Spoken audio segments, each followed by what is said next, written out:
shalom, peuple de Dieu. Je vous salue au nom de notre Seigneur et Sauveur Jésus-Christ. Que la paix de notre Dieu vous soit accordée au nom de notre Seigneur et Sauveur Jésus-Christ. Oui, je rends grâce à Dieu pour le souffle de vie qu'il nous a accordé encore aujourd'hui.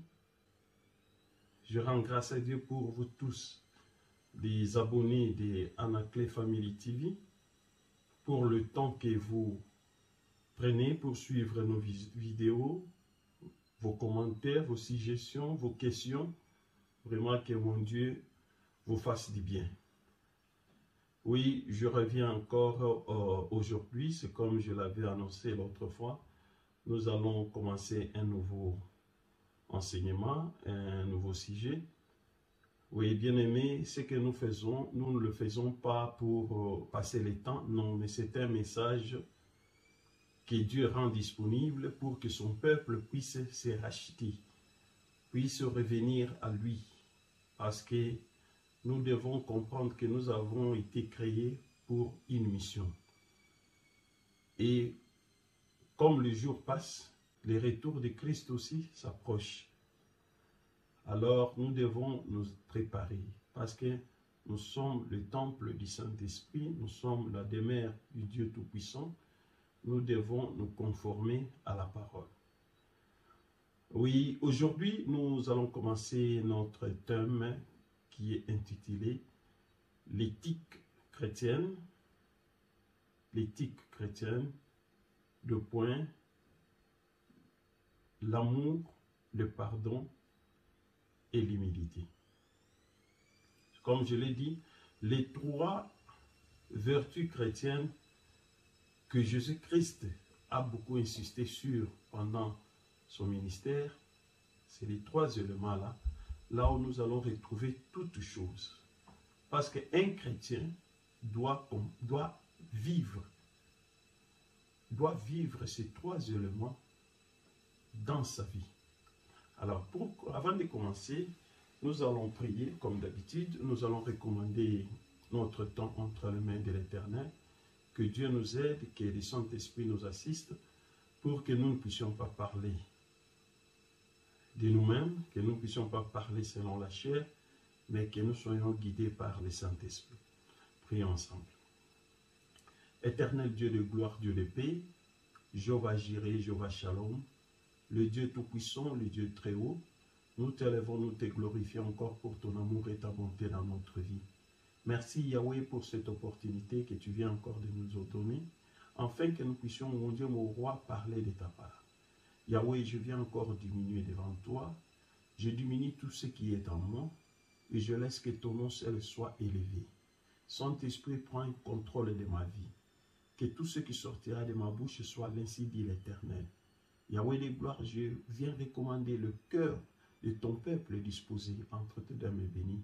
Yahweh, visite toutes les maisons, Père, qui vont recevoir ces messages. Et Dieu laisse que l'Esprit Saint agisse et apporte un souffle nouveau dans l'air des mers au nom puissant de Jésus-Christ de Nazareth.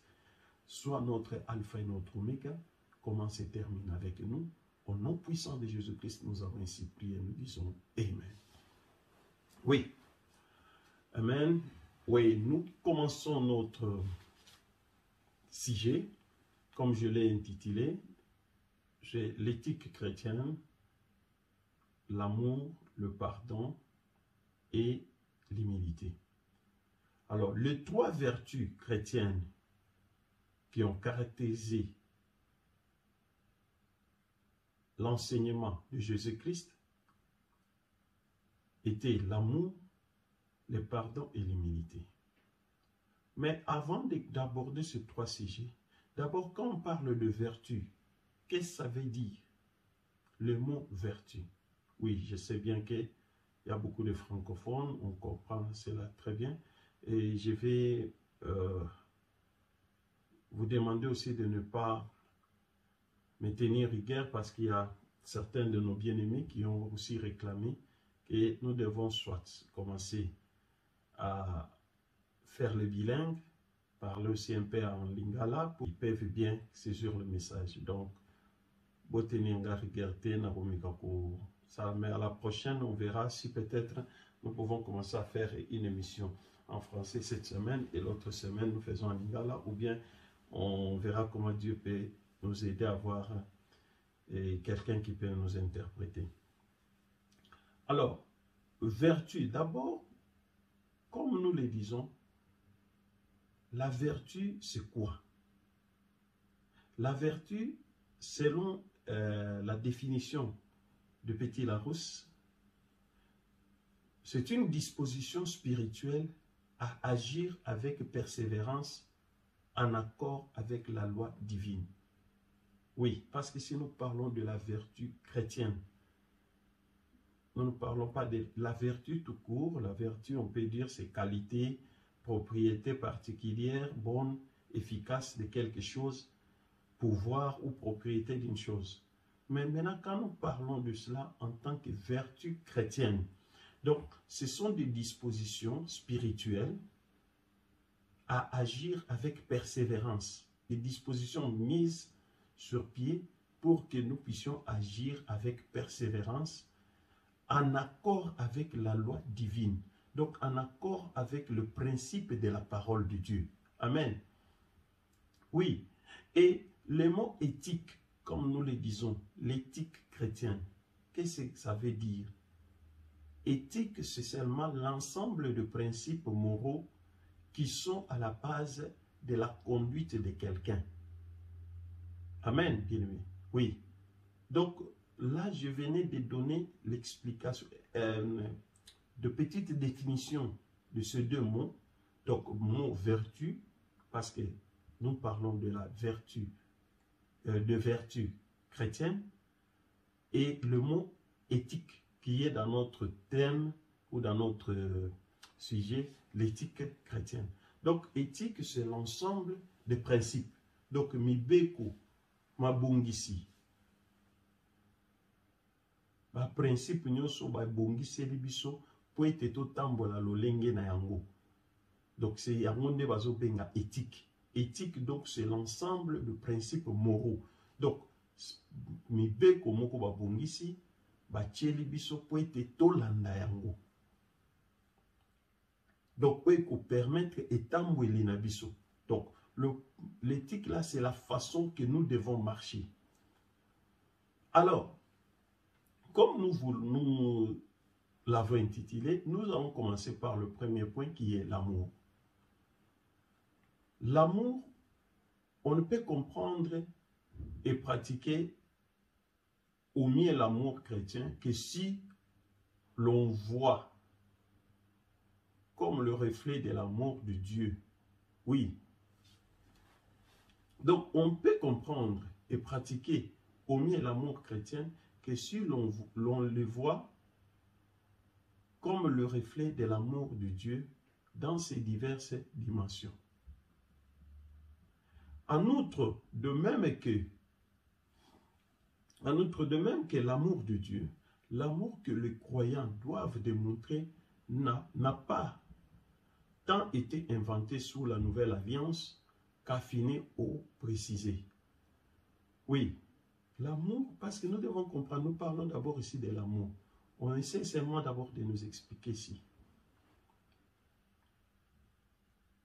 Oui. La réponse que Jésus-Christ, parce que nous allons commencer par là, par la réponse que Jésus-Christ avait donnée à un scribe. Il y a un scribe, un docteur de la loi, qui s'était approché de Jésus-Christ pour lui poser la question de savoir, Maître, quel est le premier commandement? Lui n'avait même pas demandé le plus grand, mais il avait dit, Maître, quel est le premier commandement? Et Jésus lui avait répondu en lui disant que le plus grand commandement, et nous allons dans le livre des Marc, ouvrons la Bible, oui, c'est notre premier verset que nous allons lire.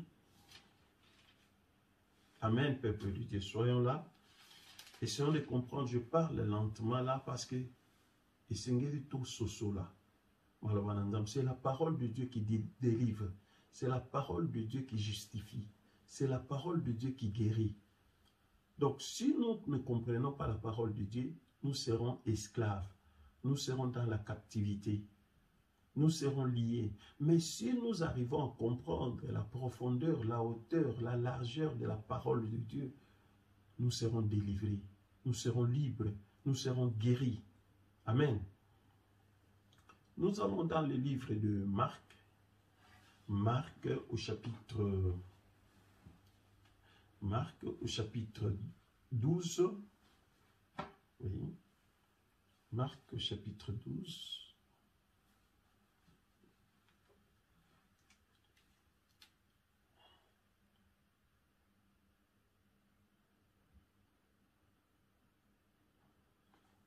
Oui, nous allons commencer.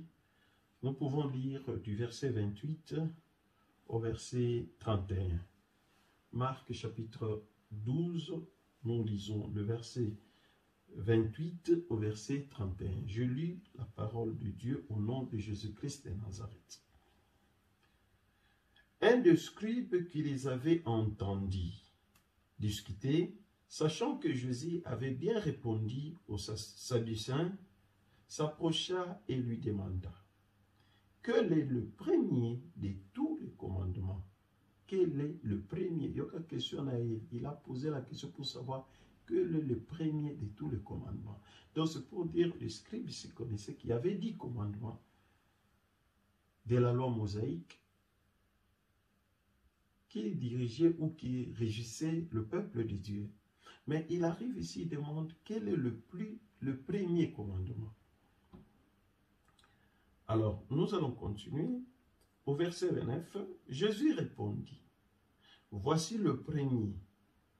Écoute, Israël, le Seigneur, notre Dieu, est l'unique Seigneur. Et tu aimeras le Seigneur, ton Dieu, de tout ton cœur, de toute ton âme, de toute ta pensée et de toute ta force. Verset 31. Voici le deuxième. Tu aimeras ton prochain comme toi-même. Il n'y a pas d'autre commandement plus grand que cela. Amen. Oui. Ici, Jésus-Christ, le scribe, un docteur de la loi, s'approche pour lui demander, à Christ, quel est le premier commandement. Et Jésus-Christ, quand il prend la parole, il lui dit: voici le plus grand commandement, voici le premier et voici les deuxièmes. Et il termine par dire que les deux commandements là, il n'y a pas d'autre grand commandement que le deux ici. Alors bien aimé, plus tard, peut-être si Dieu nous fait grâce, nous allons voir un jour, les deux commandements ici englobent les 10 commandements que nous avons de la loi mosaïque.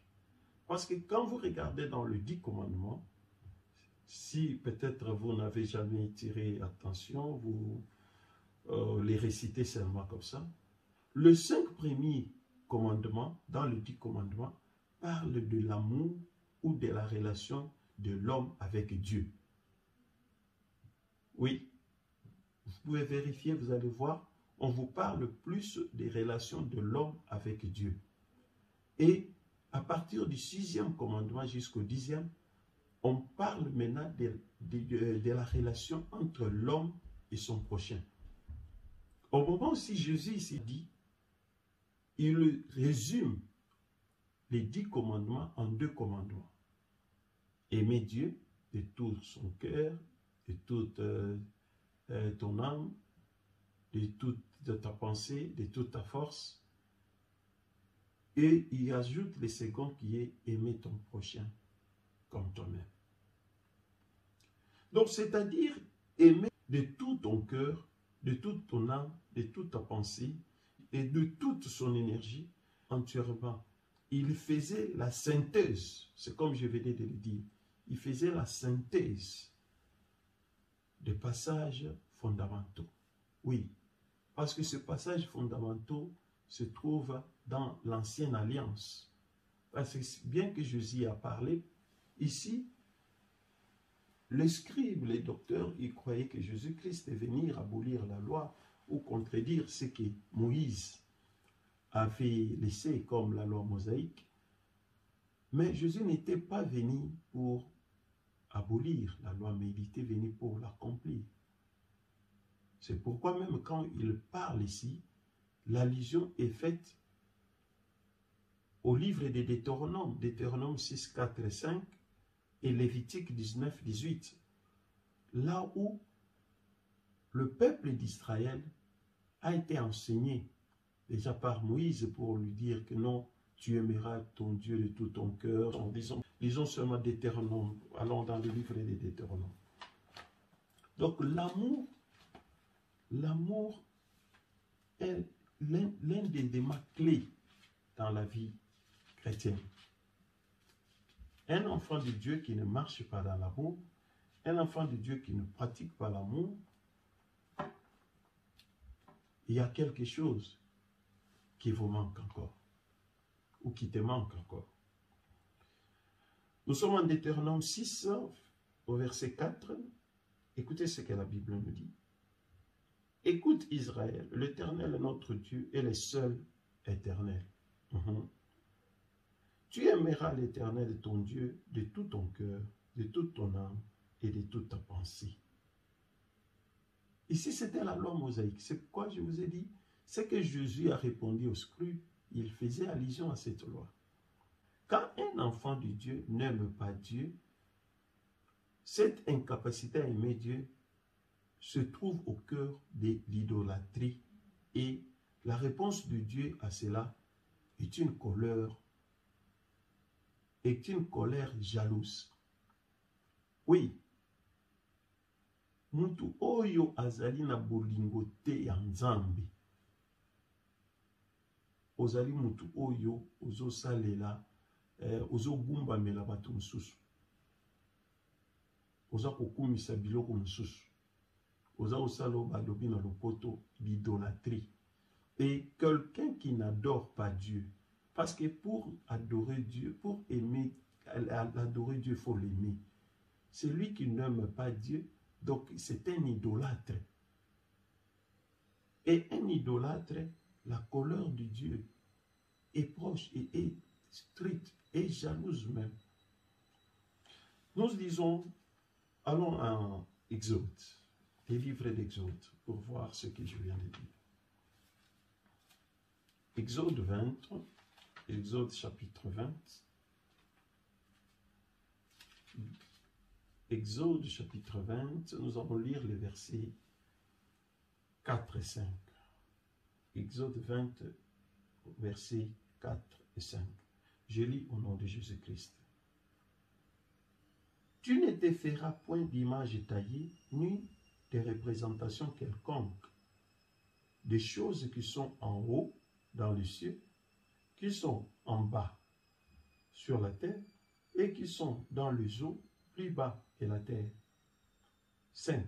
Tu ne te prosterneras point devant elles, et tu ne les serviras point, car moi, l'Éternel, ton Dieu, je suis un Dieu jaloux, qui punit l'iniquité des pères sur les enfants, jusqu'à la 3e et à la 4e génération de ceux qui me haïssent. Oui, bien aimé ici, si les chrétiens témoignent de l'amour, soit à Dieu, soit à des frères et sœurs chrétiens, c'est en réponse à l'amour de Dieu. Oui, c'est Dieu qui nous a aimés d'abord, et Dieu nous demande aussi de l'amour.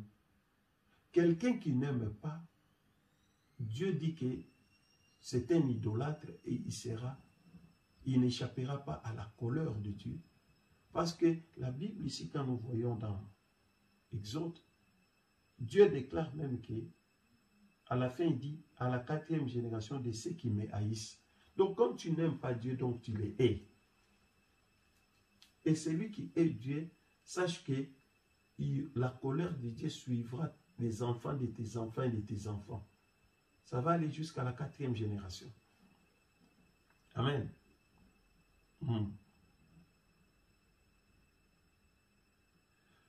Même si l'amour chrétien est toujours pour le chrétien une obligation, il est le fruit de l'esprit.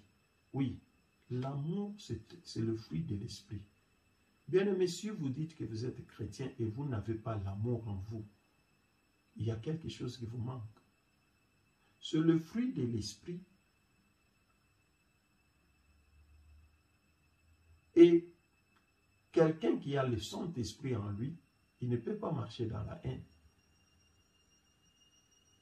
Quelqu'un qui a le Saint-Esprit en lui, il ne peut pas être violent. Il ne peut pas être quelqu'un qui divise. Parce que l'amour marche avec ces choses. L'amour de Dieu apporte la douceur. L'amour de Dieu marche avec l'humilité. Lisons les livres des Galates. Nous allons dans les livres des Galates.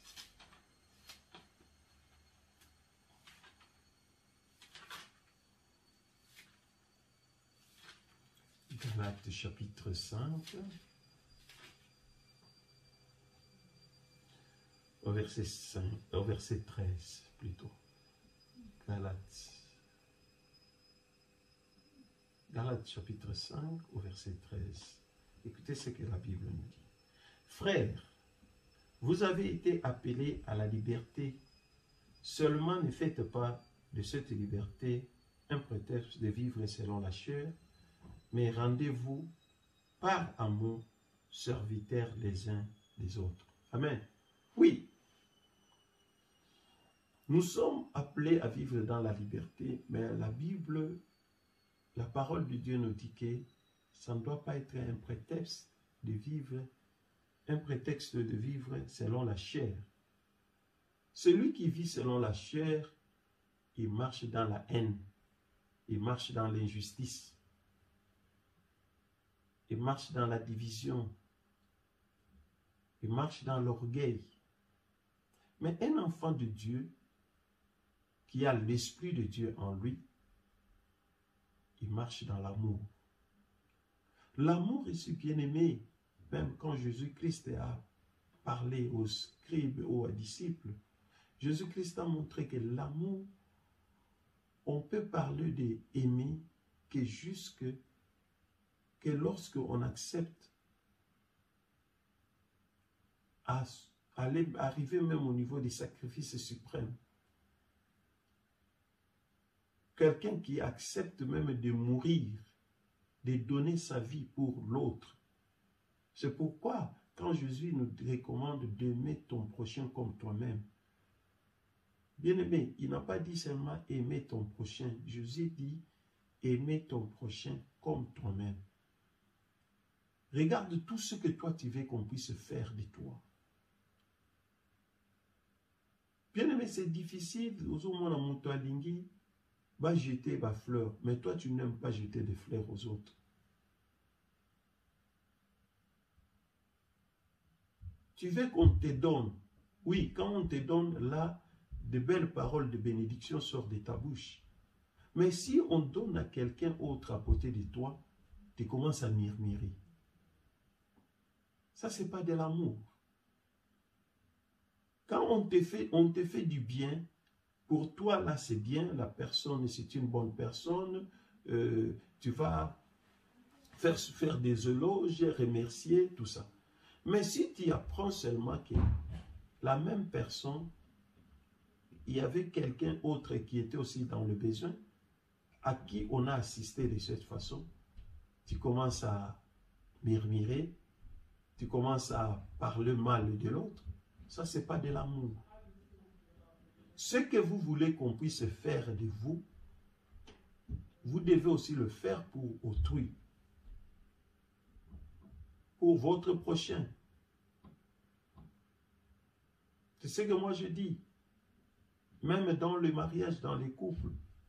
C'est pourquoi l'autre fois quand je parlais, je disais, chacun a une responsabilité. Oui, la Bible demande à la femme d'être soumise et à l'homme d'aimer.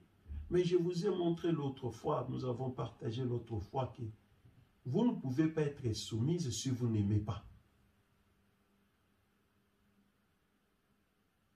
C'est de la même chose que l'homme ne sera pas le vrai chef s'il n'aime pas l'entreprise sur laquelle il dirige. Parce que vous devez aimer d'abord. Donc, celui qui aime, il donne tout. Celui qui aime, il s'engage. C'est pourquoi l'amour que Christ attend de nous, c'est l'amour au niveau où nous sommes prêts à nous sacrifier, à donner notre vie pour nos bien-aimés, pour notre prochain, pour notre ami, pour mon frère, pour ma sœur. Et quand nous arriverons à ce niveau-là, au milieu des enfants de Dieu,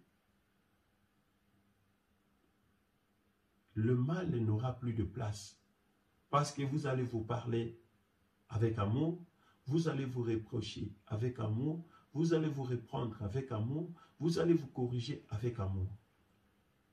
Que ce soit la personne qui sera dans l'erreur ou qui a commis la faute, et la personne qui vient la reprendre, il n'y aura pas de conflit.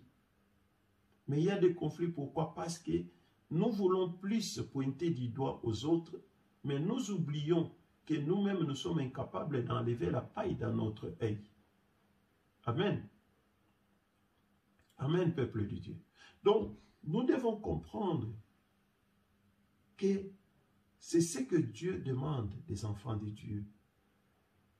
Nous devons suivre l'exemple de notre Maître. Parce que Jésus-Christ, quand il nous demande d'aimer, lui-même, il a commencé par servir d'exemple. Il nous a montré l'exemple de l'amour qu'il a toujours pour nous. Il a abandonné son trône. Il est venu accepter la mort pour que vous et moi nous soyons sauvés. Mais aujourd'hui, combien nous sommes prêts d'abandonner, de sacrifier ce qui est nôtre, ce qui est nos intérêts pour servir les autres.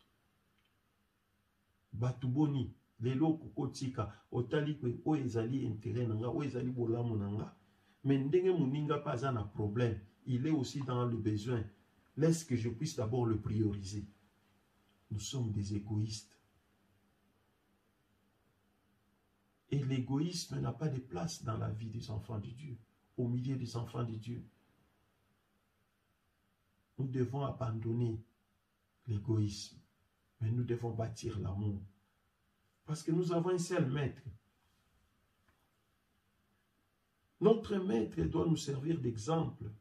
L'exemple du maître, il évite la vengeance.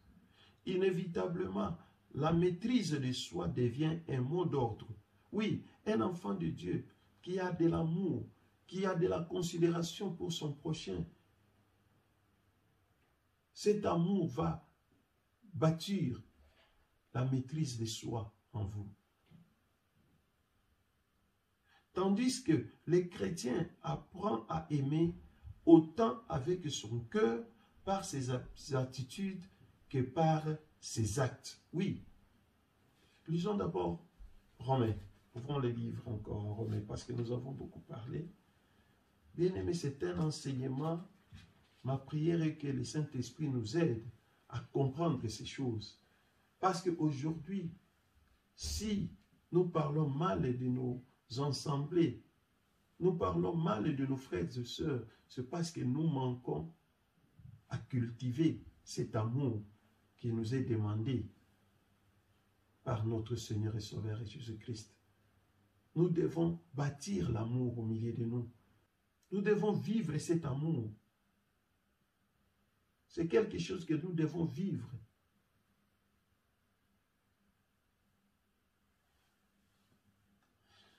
Ça doit être manifeste par nos actes, par nos attitudes. Nous lisons Romains 14. Nous allons lire le verset 13 et 15. Je lis au nom de Jésus-Christ. Ne nous jugeons donc plus les uns les autres, mais pensez plutôt à rien faire qui soit pour votre frère une pierre d'achoppement ou une occasion de chute. 14. Je sais et je suis persuadé par le Seigneur Jésus que rien n'est impur en soi et qu'une chose n'est impure que pour celui qui la croit impure. 15. Mais si pour un aliment, ton frère est attristé, tu ne marches plus selon l'amour, ne cause pas par ton aliment la perte de celui pour lequel Christ est mort. Oui, bien aimé, ici l'apôtre Paul nous montre, nous ne devons pas être des occasions de chute, de pierres d'achoppement. Bien aimé, au koko comme Motorobet Sabatuma Bakutei. Nous devons faire un effort pour cultiver l'amour et que nous puissions marcher dans l'amour. Que notre vie soit une bénédiction pour les autres, mais que ça ne soit pas une occasion de chute des autres. C'est pourquoi l'apôtre démontre ici par exemple, si ton aliment, ce qui colie à nayo, bilei nayo, et koko zala, et loko koko sumu kisamuninga, kondima yango te malamu tika yango. Parce que Dieu, Christ, a accepté la mort pour sauver la personne avec qui toi tu veux scandaliser. Bien aimé, l'amour doit nous servir pour vivre dans la présence de Dieu. Va nous aider de vivre dans la présence de Dieu.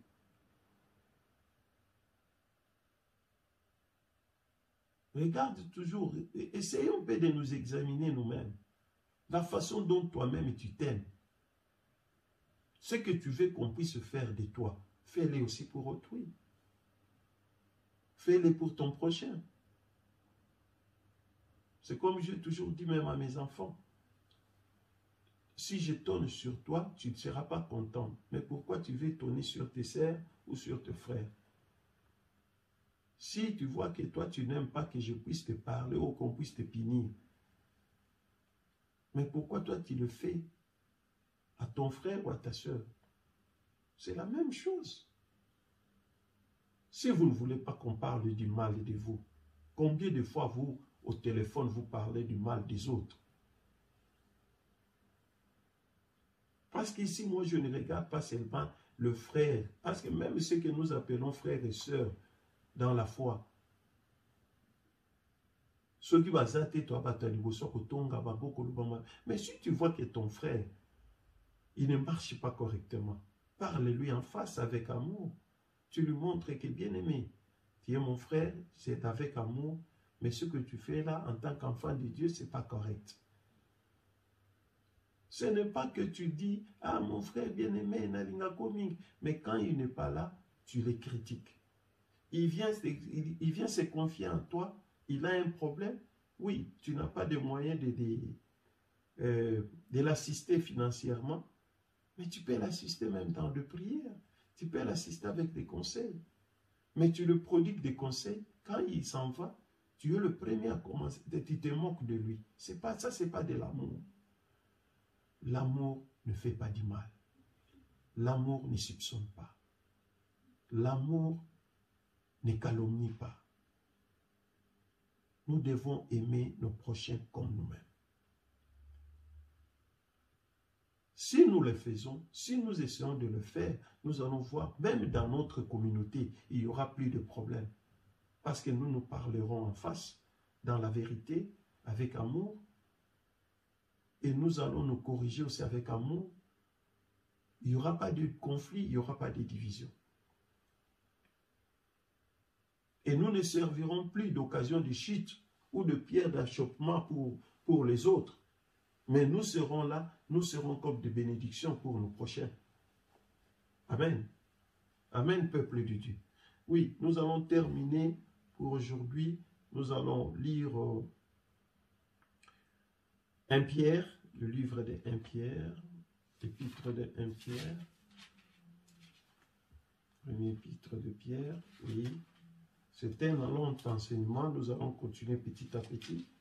Nous ne sommes pas pressés, mais pourvu que nous puissions comprendre la profondeur de ce que nous on nous enseigne. C'est le Saint-Esprit qui nous enseigne, ce n'est pas Papa Anaclet. 1 Pierre, le livre d'1 Pierre, chapitre 3, nous allons lire le verset 8 et 9 pour terminer. Enfin, soyez tous animés de même pensée, de même sentiment, pleins d'amour fraternel, de compassion, d'humilité. 9. Ne rendez point le mal pour le mal, ou injure pour injure. Bénissez au contraire, car c'est à cela que vous avez été appelés, afin d'hériter la bénédiction.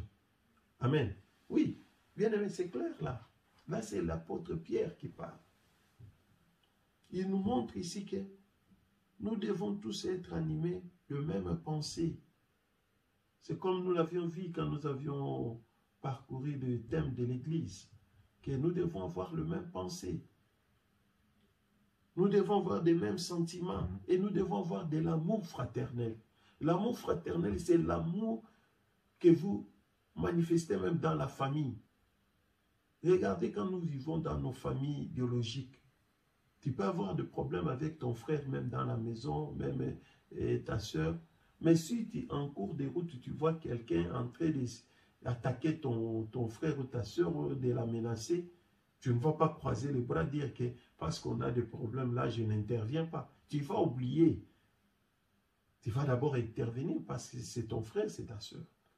C'est l'amour fraternel là que Christ nous demande aussi de manifester.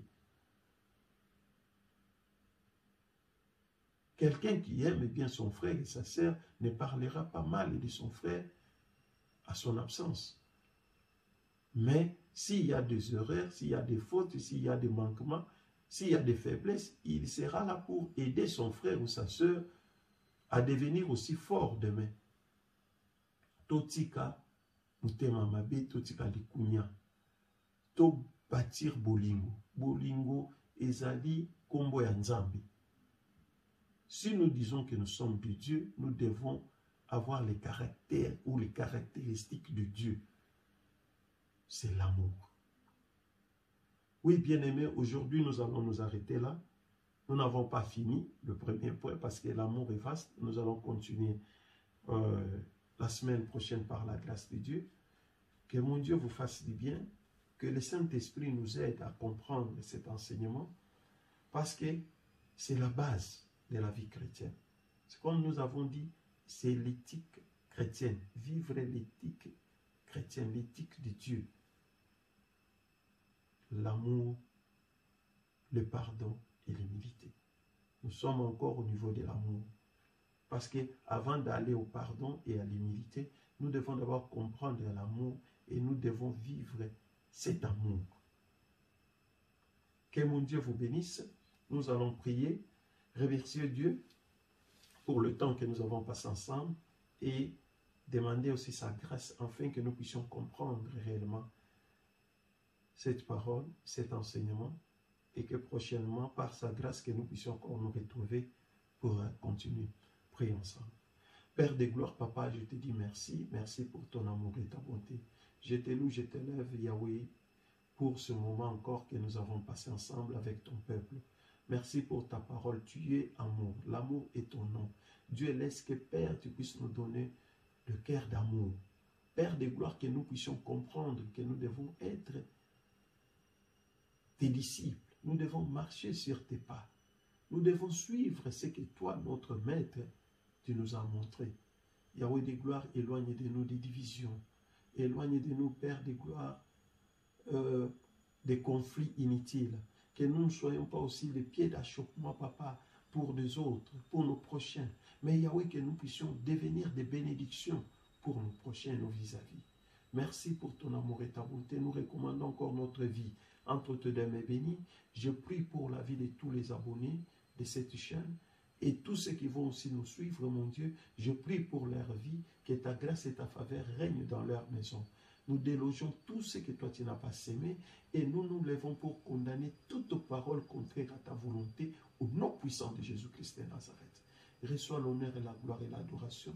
Béni soit ton nom au nom puissant de Jésus-Christ. Nous avons ainsi prié, nous disons Amen. Amen, amen. Que Dieu vous bénisse, bien-aimés. Que la paix et la grâce de notre Seigneur vous soient accordées au nom de Jésus-Christ de Nazareth. Si, par son amour et sa grâce, il nous permet, nous allons encore nous revoir prochainement pour continuer avec notre enseignement. Que mon Dieu vous fasse du bien. Je vous aime beaucoup. I love you so much. Bye bye. Bye bye.